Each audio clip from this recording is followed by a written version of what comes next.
Hi, my name's Stevie and I like to write songs. Today we're going to work on the guitar solo for this prog song we've been working on. Let's go.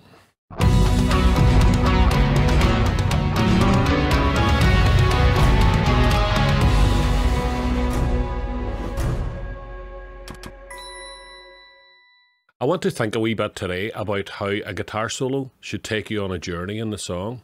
It shouldn't just be a jumbled up salad of notes that play over 16 bars of the verses and take you back into the final chorus. For me, that's a bit of a wasted opportunity. I like to set up a situation where the guitar solo actually takes the song in a new direction and maybe reinvents some of the material from earlier on in the song. So today I would like to concentrate on the guitar as a creative compositional tool that can actually add extra elements of interest to the song and not just be a showcase for the guitar player's skills. We might do a little bit of shredding today, but let's try and keep it tasteful. Let's see where we left off the last day.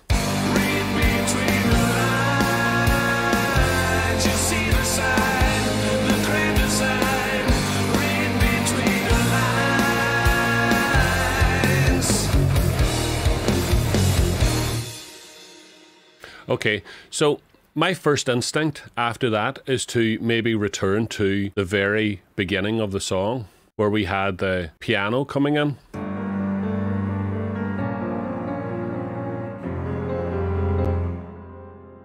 Although I think that's a bit dark, I think I would like to use the same approach on the piano, but maybe try some subtly different chords, something that might work a wee bit smoother for me. Here's the kind of thing I was thinking of.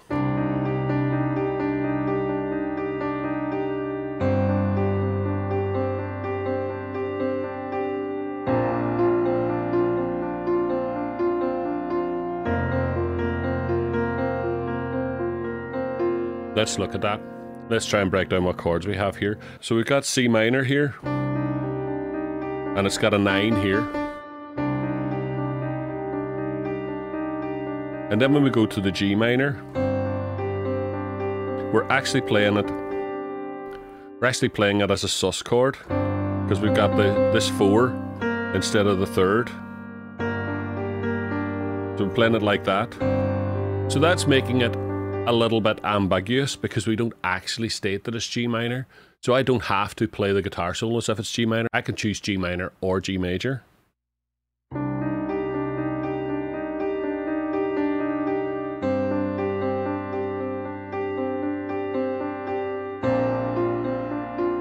And then here we've got B flat with a 9 on it as well. It's a major.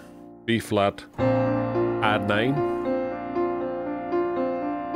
And then F sus. So again, on this chord, we're not explicitly saying whether it's major or minor.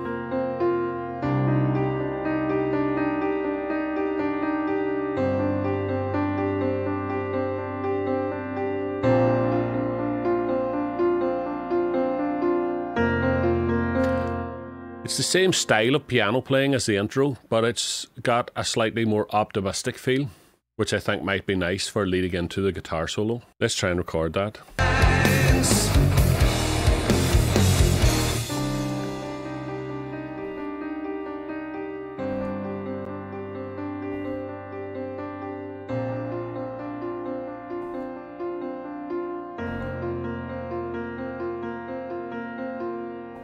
Let's add some strings.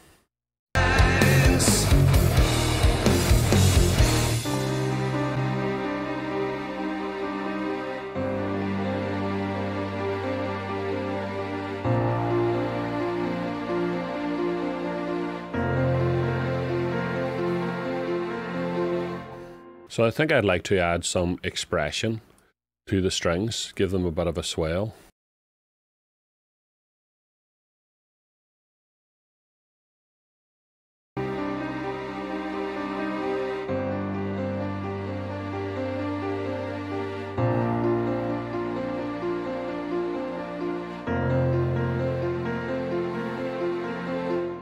Just gives the strings a slight bit more movement. I copy them to the other strings as well, so we've got a nice warmer sound.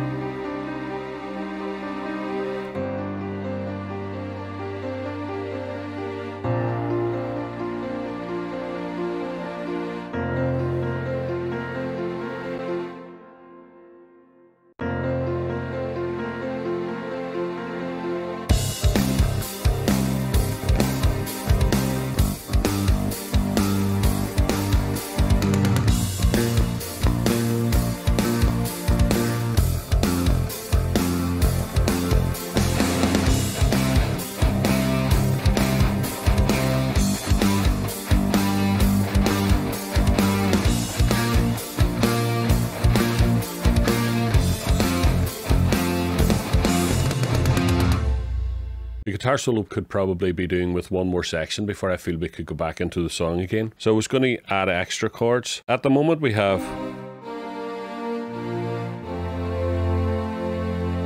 C minor, G minor, B flat, and to F.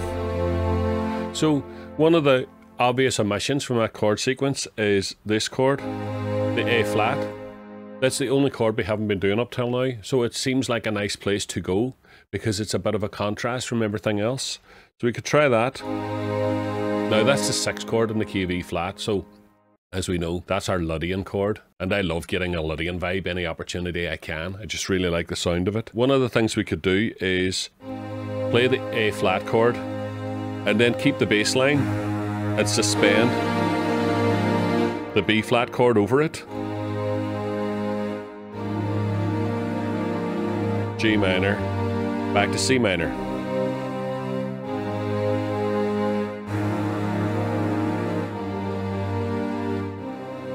Let's put that on.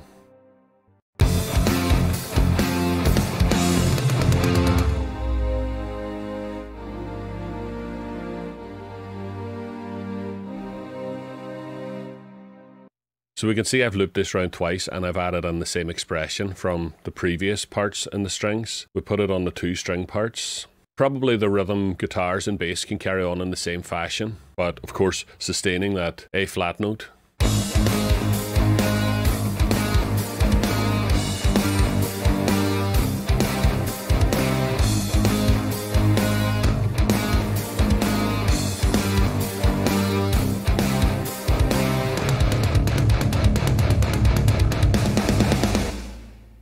Okay, let's have a wee listen now to what we have as a backing track for the guitar solo.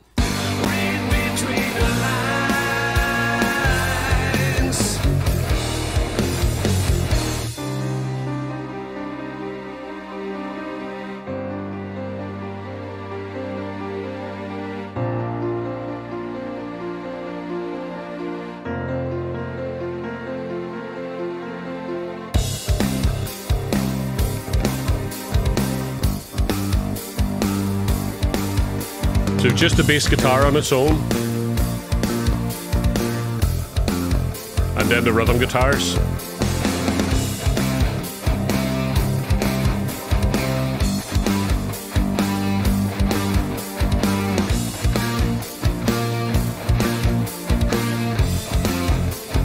And then the B section.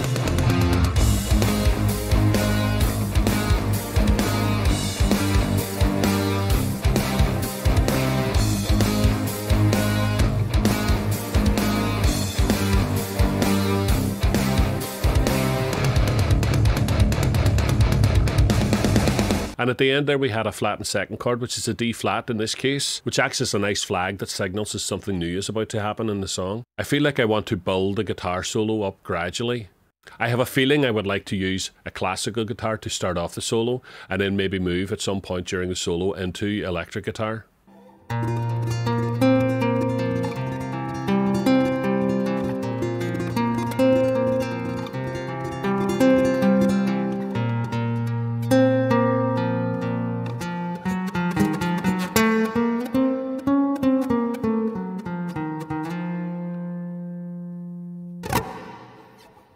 This is a Line 6 classical guitar.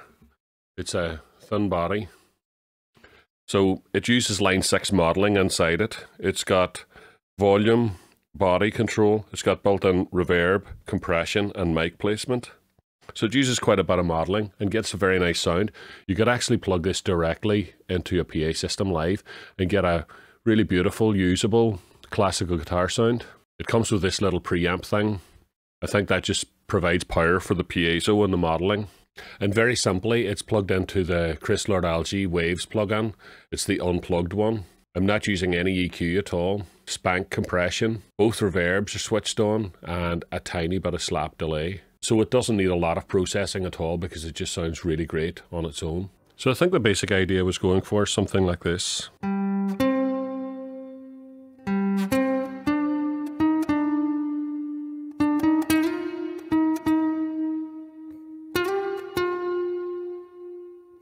So let's hear that over the track.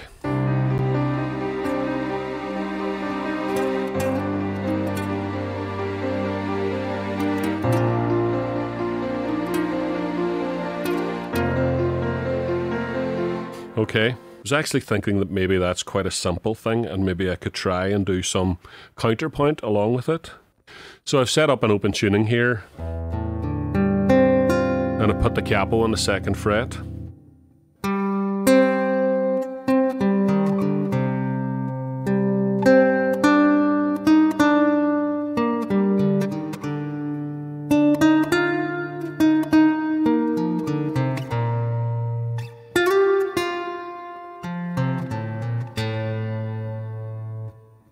That's the effect that I'm trying to achieve, although for recording purposes I think I'll record the 2 separate lines, the melody and the counter melody, as 2 separate parts so that I've got control over them in the final mix.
Let's have a listen to where we've gotten to so far.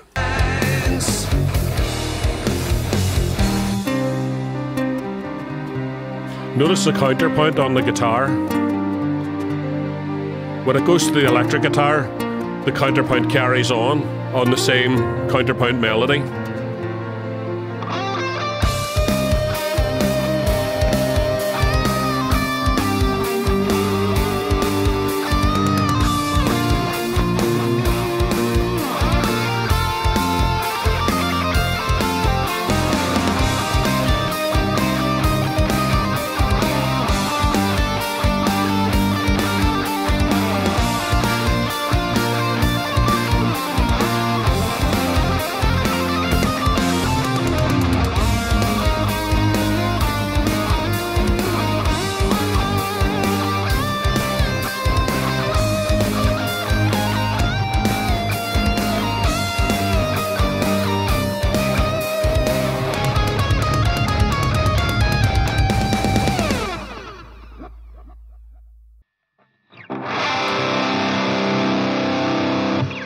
Right, let's break down this guitar solo.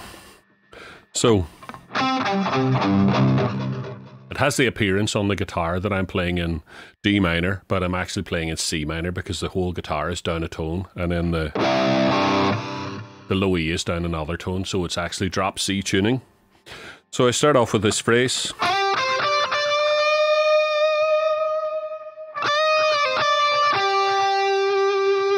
And then I do a repeat of that phrase with a different note at the end. So it's nice in guitar solos when you're constructing them to have little repeats like that with variation on them. It makes it feel like the guitar solo was actually telling some kind of story. And each phrase has a few notes. Stop. Stop. Stop. So we kind of have little sentences that sound a bit like the way a singer might sing. So each phrase has a few notes and then a gap, and a few notes and then a gap. So there's breathing space. And so it kind of sounds like the guitar is speaking because it uses the kind of inflections and phrasing that a human voice would use. And then we go into a little fast bit.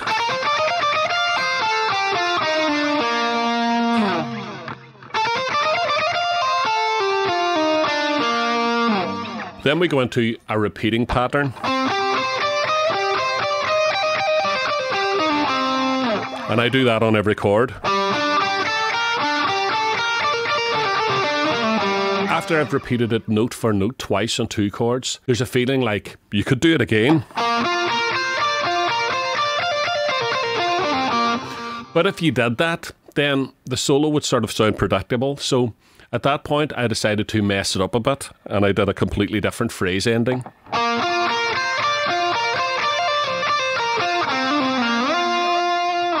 And again.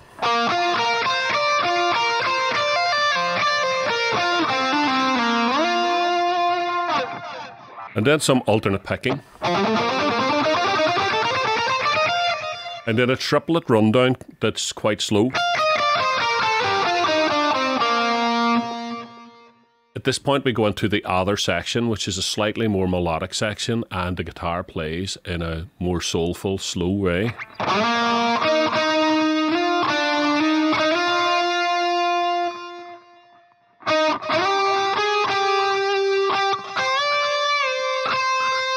This section is all based on appoggiaturas, which are hitting a note that's outside the chord and then relaxing into the note of the chord. So at this point we're targeting D minor.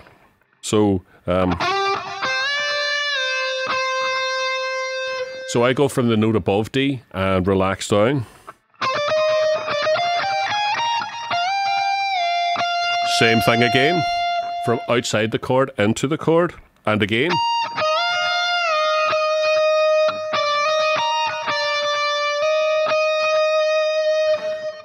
So on the first note of each bar, I purposely target a note outside the chord and then resolve it to the chord. You remember this bit?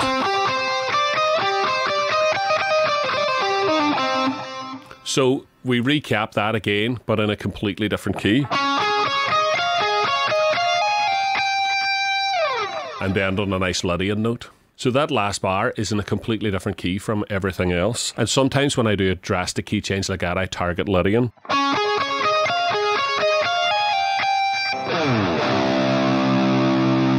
And it does work as a cadence that brings us back home to C minor. Right, so hopefully you found that an interesting look at the construction of guitar solos today.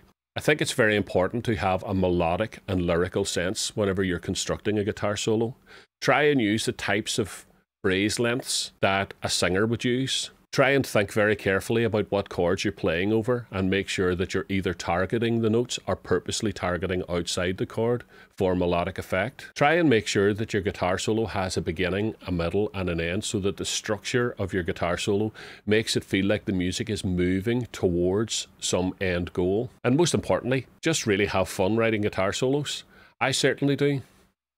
Okay, so hopefully you found it useful, hopefully you found it interesting. It's early days for this YouTube channel and I'm really trying and struggling at the moment to find an audience for it. If you know anybody would be interested in this kind of information, please share my video with them. Please pass on the word. Do anything you can do to try and help and support the channel and help me to grow it. Do the bell icon and the subscribe and all the YouTube things. And in next week's episode, we'll try and get this song finished once and for all. Thank you so much everybody for your time. It means such a lot to me that you've spent this time watching this video. And if you've got any ideas about things you'd like to see me do or things I could do to improve this channel, please leave a comment. You have no idea how much I enjoy seeing comments and hearing what people have to say about these videos. So please leave comments and interact as much as possible because I would really enjoy your feedback. All right, that's all for now. Thank you so much.